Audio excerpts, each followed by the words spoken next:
अस्सलामु अलैकुम वरहमतुल्लाहि वबरकातुह। अल्हम्दुलिल्लाहि रब्बिल आलमीन। नहमदुहु व नस्तईनुहु व नस्तगफिरुहु व नऊज़ु बिल्लाहि मिन शुरूरि अंफुसिना व सय्यिआति अअमालिना। मन यहदिहिल्लाहु फला मुदिल्ल लहु व मन युद्लिल फला हादिय लहु। वअशहदु अन ला इलाहा इल्लल्लाह वहदहु ला शरीका लहु व अशहदु अन्न मुहम्मदन अब्दुहु व रसूलुहु। या अय्युहल्लज़ीना आमनु इत्तक़ुल्लाह हक़्क़ तुक़ातिहि व ला तमूतुन्ना इल्ला व अंतुम मुस्लिमून। या अय्युहन्नास इत्तक़ू रब्बकुमुल्लज़ी खलक़कुम मिन नफ्सिन वाहिदा व खलक़ मिन्हा ज़ौजहा व बस्स मिन्हुमा रिजालन कसीरन व निसाअ वत्तक़ुल्लाह अल्लज़ी तसाअलून बिही वल अर्हाम इन्नल्लाह कान अलैकुम रक़ीबा।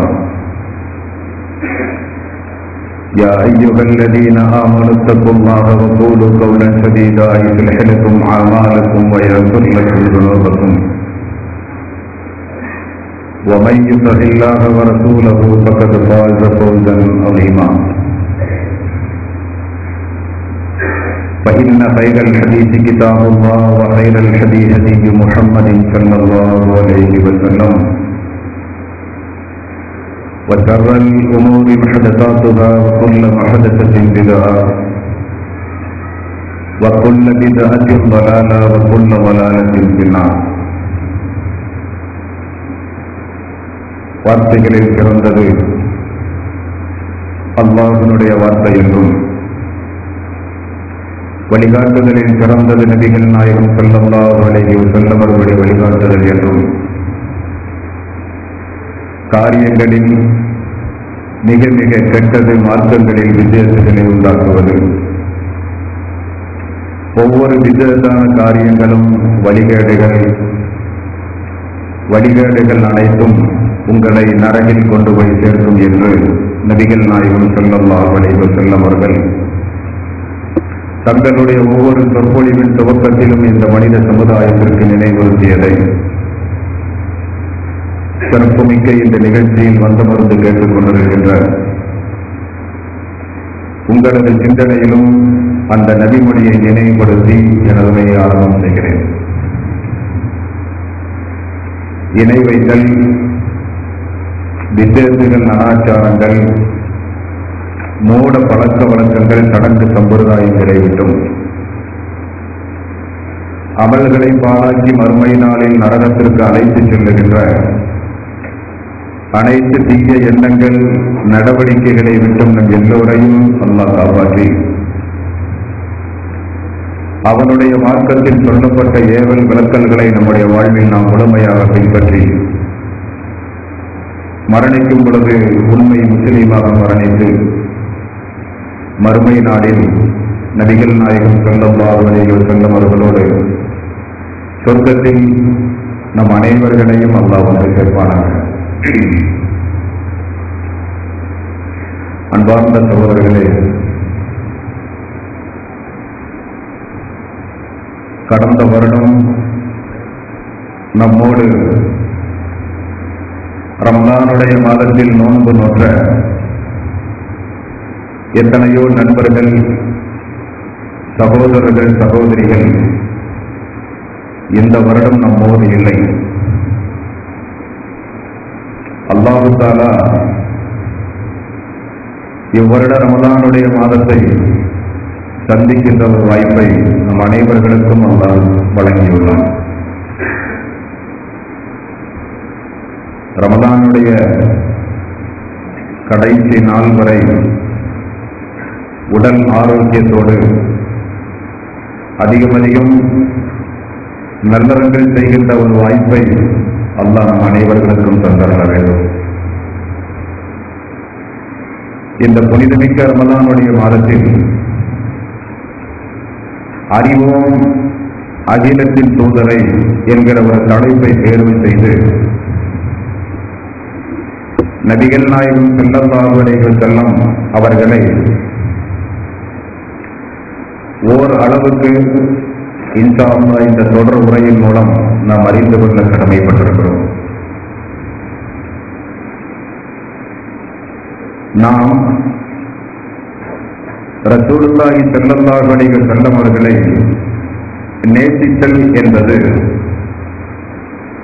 ஒரு தந்தை மகன் அல்லது பிள்ளைகள் பெற்றோர்கள், கணவன் மனைவி, சகோதரிகள், நண்பர்கள், இப்படி இந்த உலகத்தில் ஒருவர் ஒருவரை நேசிப்பதை போல் அல்ல நபிகள் நாயகம் ஸல்லல்லாஹு அலைஹி வஸல்லம் அவர்களை நாம் நேசிப்பது. பிள்ளைகள் பெற்றோர்களை நேசிக்க காரணம், கஷ்டப்பட்டு வளர்த்தார்கள், சிரமத்திற்கு மேல் சிரமப்பட்டு நம்முடைய தாய் நம்மை ஈர்த்தெடுத்தார். பிள்ளைகளை பெற்றோர்கள் நேசிப்பதற்கு என்ன காரணம் என்றால், நம்முடைய வாரிசுகள் தளர்ந்து முதுமையடையும் பொழுது நம்மை பார்க்கிற உரிமை பெற்றவர்கள் நம்முடைய பிள்ளைகள் என்ற அடிப்படையில் பெற்றோர்கள் பிள்ளைகளை நேசிப்பார்கள். மகர் கொடுத்து திருமணம் முடித்தோம் என்பதற்காக வேண்டிய வீட்டை எல்லாம் விட்டு தியாகம் செய்து நம்மோடு வந்த ஒரே காரணத்திற்காக மனைவியை நாம் நேசிக்கிறோம். திருமணம் முடித்த ஒரே காரணத்திற்காக கஷ்டப்பட்டு உழைத்து நம்மையும் நம்முடைய சந்ததிகளையும் நம்முடைய கணவர் காப்பாற்றுகிறார் என்பதற்காக வேண்டி மனைவி கணவரை நேசிக்கிறார். இப்படி ஏதாவது ஒரு காரணம் உண்டு ஒருவர் ஒருவரை நேசிப்பதற்கு. நண்பர்கள் இன்னொரு நண்பர்களை நேசிக்க என்ன காரணம்? கஷ்ட நஷ்டங்களிலே பங்கெடுத்திருப்பார்கள், ஏதாவது உபகாரம் செய்திருப்பார்கள், இப்படி ஏதாவது ஒரு காரணம் உண்டு. நபிகள் நாயகம் ஸல்லல்லாஹு அலைஹி வஸல்லம் அவர்களை நாம் நேசிப்பது இந்த காரணத்திற்காக வேண்டிய அல்ல, ஒரு உறவு முறை என்பதற்காக வேண்டிய அல்ல. இரத்த பந்த உறவை காட்டிலும் அல்லாஹ் தஆலா அவரின் மூலம்தான் இந்த மனித சமுதாயத்திற்கே அல்லாஹ் நேர்வழி காட்டினார். நரகத்திலிருந்து நம்மை காப்பாற்றுவதற்கு அல்லாஹ்வின் புறத்திலிருந்து அனுப்பப்பட்ட தூதர் நபிகள் நாயகம் ஸல்லல்லாஹு அலைஹி வஸல்லம். ஆகவேதான் 9வது அத்தியாயத்தின் 24வது வசனத்திலும் பல்வேறு இடங்களிலும் அல்லாஹ் தஆலா இந்த தூதரை உங்களுடைய உயிரை காட்டிலும் மேலாக நீங்கள் நேசிக்க வேண்டும்.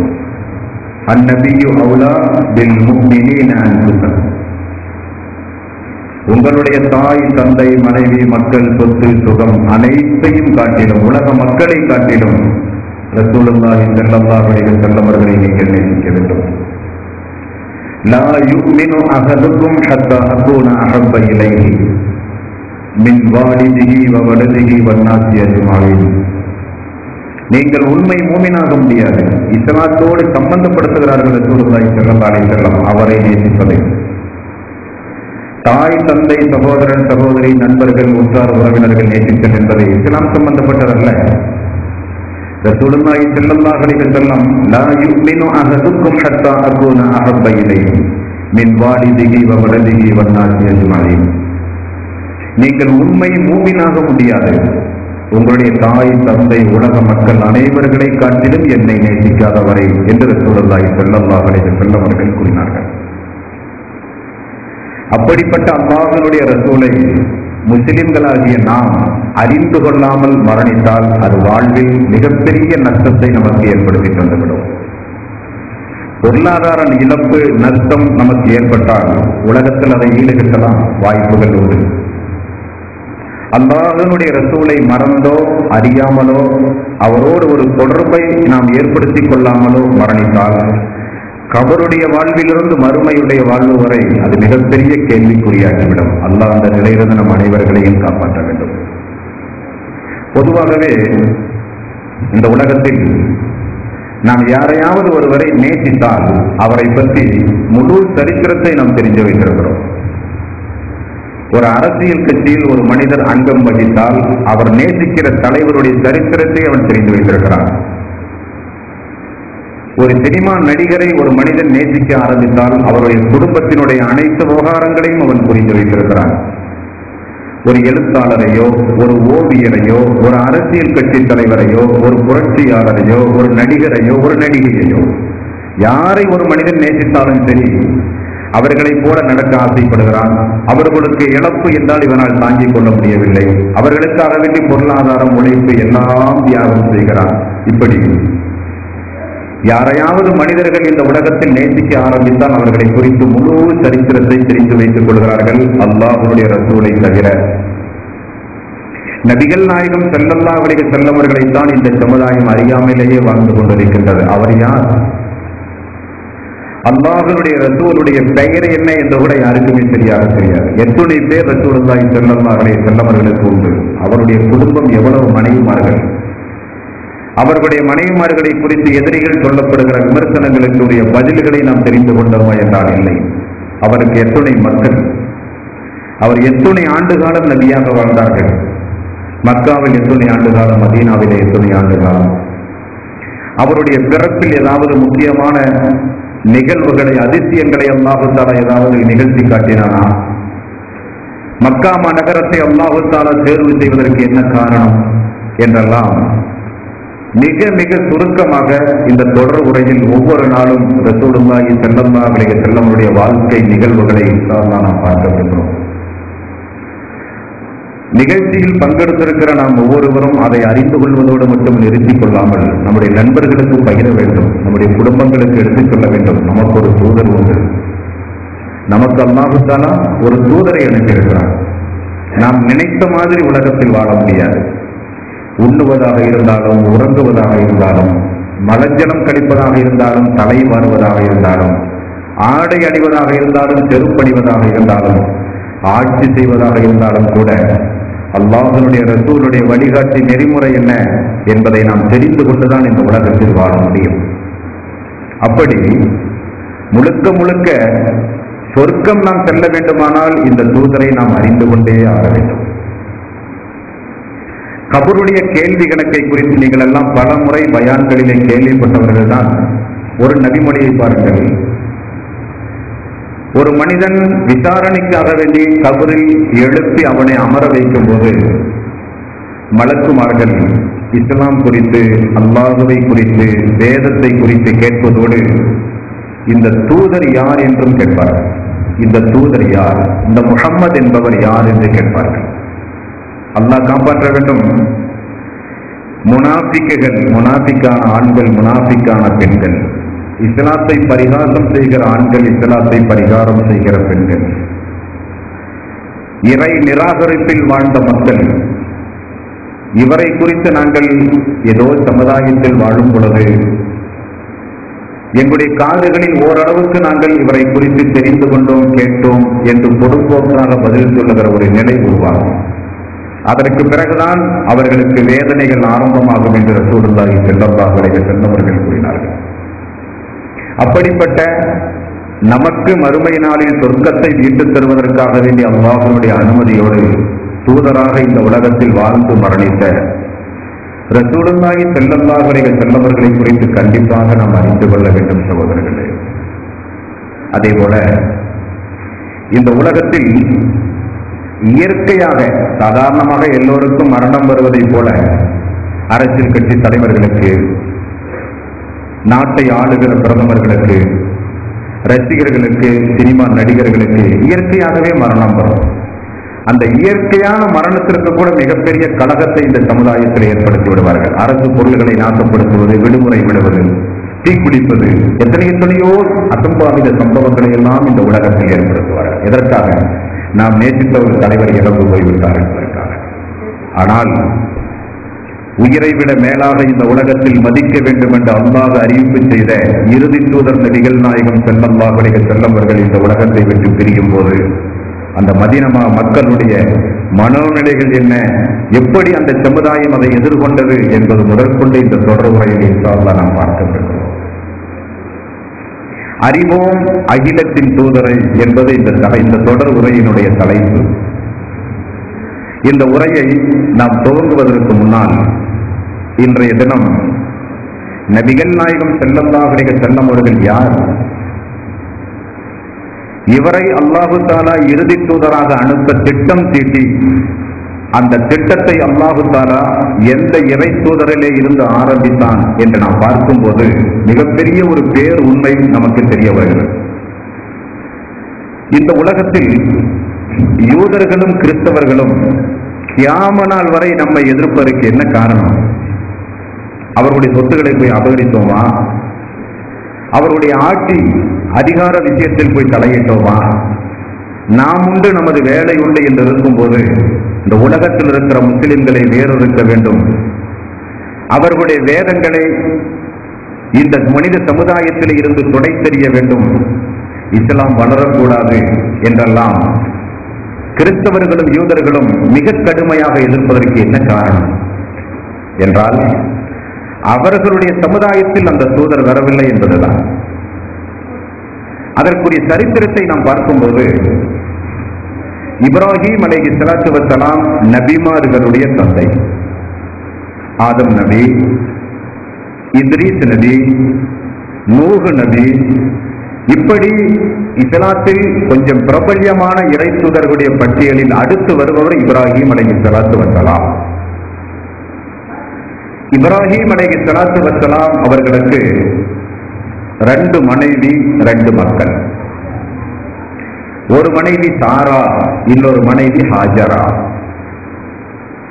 சாரா அம்மாவுக்கு முதிர்ந்த தள்ளாத வயதாகியும் குழந்தை பாக்கியம் கிடைக்காத காரணத்தினால் இப்ராஹிம் அலைஹிஸ்ஸலாத்து வஸ்ஸலாம் அல்லாஹ்விடத்திலே பிரார்த்தனை செய்ததெல்லாம் அல்லாஹ் திருக்குர்ஆனில் சொல்கிறார். சாரா அவர்கள் இப்ராஹிம் அலைஹிஸ்ஸலாத்து வஸ்ஸலாம் அவர்களோடு சேர்ந்து வாழ்க்கை நடத்தும் போது, பிரச்சாரத்திற்காக பாலஸ்தீனத்தை சுற்றி அவர்கள் வலம் வரும்போது, அன்றைக்கு இருக்கிற மோசமான ஒரு அரசர் சாரா அவர்களை அடைய வேண்டும் என்று விரும்புகிறார். தனது பணியாட்களை அனுப்பி சாரா அவர்களை கைது செய்து வருமாறு கட்டளையிடுகிறார். சாரா அவர்கள் கொண்டு வரப்படுகிறார்கள். தவறான அடிப்படையில் அந்த அம்மாவை அடைய அந்த அரசன் முயற்சி செய்கிறான். ஒரு தூதருடைய மனைவியை காப்பாற்றுவது அல்லாஹ்வுடைய கடமை. அல்லாஹ் தஆலா மிகப்பெரிய ஒரு நிஅமத்தின் மூலம் அந்த எதிரியிடமிருந்து சாரா அவர்களை அல்லாஹ் காப்பாற்றுகிறான். நெருங்க முடியாத அளவுக்கு அவனுக்குள் ஏதோ ஒரு சில மாற்றங்களை அல்லாஹ் தஆலா உண்டாக்கி விடுகிறான். அதையெல்லாம் உடனே அவன் உணர்கிறான். சாரா என்பவள் சாதாரணப்பட்ட ஒரு மனிதர் அல்ல, அல்லாஹ்வுடைய ஒரு அத்தாட்சி என்பதை அந்த அரசன் உணர்ந்து ஹாஜரா என்கிற ஒரு அடிமையை சாரா அவர்களுக்கு அன்பளிப்பாக கொடுத்து வழி அனுப்பி விடுகிறார். அடிமையை பெற்றுக் கொண்டு வந்த சாரா அவர்கள் தனது கணவர் இப்ராஹிம் அலைஹிஸ்ஸலாத்து வஸ்ஸலாம் அவர்களிடத்திலே ஹாஜரா அம்மா அவர்களை தனது கணவருக்கு சாரா அவர்கள் கொடுத்து விடுகிறார்கள். இப்ராஹிம் அலைஹிஸ்ஸலாத்து வஸ்ஸலாம் ஹாஜரா அவர்களோடு வாழ்க்கை நடத்தும் போது பிறந்தவர் தான் இஸ்மாயில் அலைஹிஸ்ஸலாத்து வஸ்ஸலாம். பிறகு சாரா அவர்களுக்கும் அல்லாஹ் தஆலா முதுமையான காலகட்டத்தில் ஒரு குழந்தையை கொடுக்கிறான். அவர்தான் இஸ்ஹாக் அலைஹிஸ்ஸலாத்து வஸ்ஸலாம். அப்ப இப்ராஹிம் நபிக்கு 2 ஆண் மக்கள். ஹாஜராவின் மூலம் இஸ்மாயில் அலைஹிஸ்ஸலாத்து வஸ்ஸலாம், சாரா அவர்களின் மூலம் இஸ்ஹாக் அலைஹிஸ்ஸலாத்து வஸ்ஸலாம். இஸ்ஹாக் அலைஹிஸ்ஸலாத்து வஸ்ஸலாம் இப்ராஹிம் நபியினுடைய மகன்.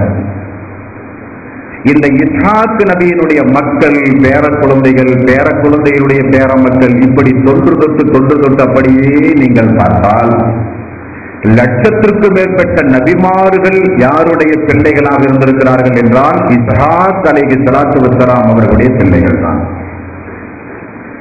இஸ்ஹாக் அலைஹிஸ்ஸலாத்து வஸ்ஸலாம் அவர்களுடைய தலைமுறையில் வந்த இறுதி தூதர் யார் என்றால் ஈசா அலைஹிஸ்ஸலாத்து வஸ்ஸலாம்.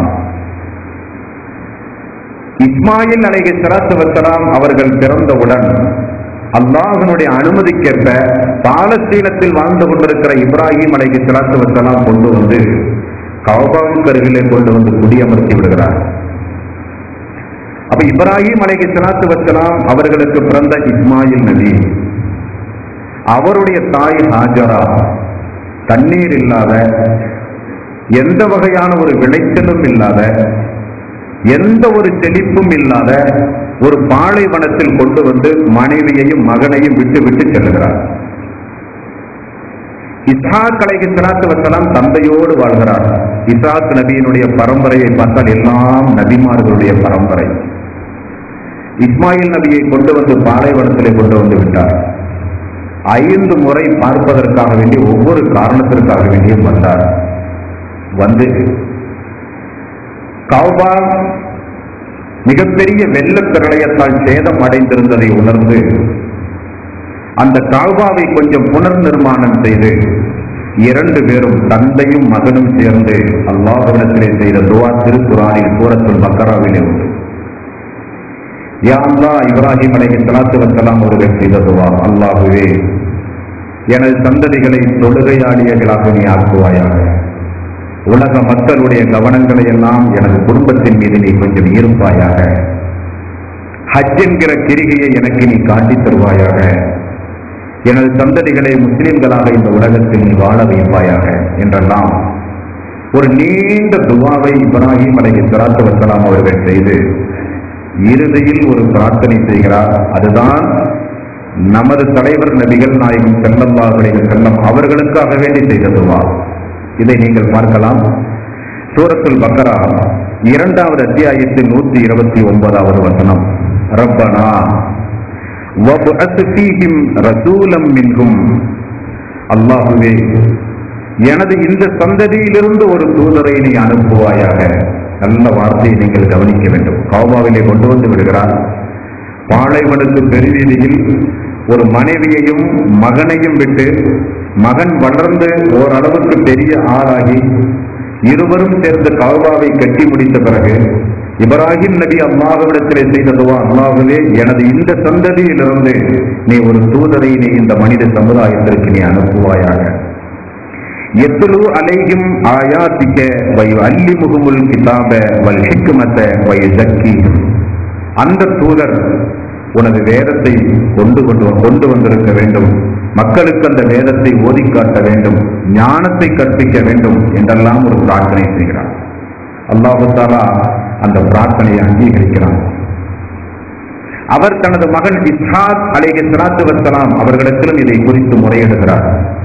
இப்படி அன்று முதல் இந்த மனித சமுதாயத்திற்கு ஒரு இறுதி தூதர் வரப்போகிறார் என்கிற ஒரு எதிர்பார்ப்பு எல்லோருக்கும் மெல்ல மெல்ல இருந்து வர ஆரம்பித்தது. யூதர்களை பொறுத்தவரையில் அவர்களுக்கு இந்த சமுதாயத்தில் எப்படிப்பட்ட ஒரு ஆணவம் என்றால், எங்களுடைய பரம்பரையில் தான் நபிமார்கள் வர வேண்டும், நபிமார்களுடைய பரம்பரை நாங்கள். இஸ்ஹாக் நபி, யாக்கூப் நபி, யூசுப் நபி, சுலைமான் நபி, தாவூத் நபி, மூசா நபி, இப்படி எல்லா நபிமார்களும் இஸ்ஹாக் அலைஹிஸ்ஸலாத்து வஸ்ஸலாம் அவருடைய பரம்பரையில் வந்த காரணத்தினால்தான் கிறிஸ்தவர்களுக்கும் யூதர்களுக்கும் நாமெல்லாம் நபிமார்களுடைய குடும்பம், நபிமார்களுடைய பரம்பரை. இப்ராஹிம் நபி செய்த அந்த துஆவின் அடிப்படையில் நமது பரம்பரையில் தான் தூதர் வர வேண்டும் என்று அல்லாஹ்வுடைய ரசூல் மக்காவிலிருந்து மதீனா வரும் வரை இந்த யூதர்களும் கிறிஸ்தவர்களும் நம்முடைய பரம்பரையில் தான் நபி வருவார் என்று எதிர்பார்த்துக் கொண்டிருந்தார்கள். ஆனால் அவர் வந்தது இஸ்மாயில் அலைஹிஸ்ஸலாத்து வஸ்ஸலாம் அவருடைய சந்ததியில் வந்தார்கள். ஆகவே அடிமையாகிய ஹாஜராவுடைய சந்ததியில் எப்படி இறைவன் தூதரை அனுப்ப முடியும் என்கிற வைராக்கியம் தான் யூதர்களுக்கு இன்று வரை. ஆனால் வேதங்களையும் உண்மைப்படுத்துகிற எனக்கு முன்னால் நிறைய நபிமார்கள் வந்து போதித்த அல்லாஹ்வுடைய ரசூலை அந்த மக்கள் புறக்கணிக்க ஆரம்பித்தார்கள். நபிகள் நாயகம் ஸல்லல்லாஹு அலைஹி வஸல்லம் அவர்களை குறித்து இப்ராஹிம் நபி அப்படிப்பட்ட ஒரு பிரார்த்தனையை செய்தவுடன் ஒவ்வொரு இறை தூதர்களும் தங்களுடைய வாழ்நாளில் வரப்போகிறார் ஒரு தூதர், வரப்போகிறார் ஒரு தூதர் என்று அந்தந்த சமுதாயத்திற்கு எடுத்துச் சொல்லிக் கொண்டே வந்தார்கள். அல்லாஹு தஆலா ஈசா அலைஹிஸ்ஸலாத்து வஸ்ஸலாம் இந்த தூதரை குறித்து தங்களுடைய இஸ்ரவேல் சமுதாயத்திற்கு ஒரு அறிவிப்பு செய்ததை அல்லாஹ் திருக்குர்ஆனிலே நமக்கு ஞாபகப்படுத்துகிறான். 61வது அத்தியாயத்தின் 6வது வசனம். வைது கால ஈசா இப்னு மரியம் யா பனி இஸ்ராயீல்.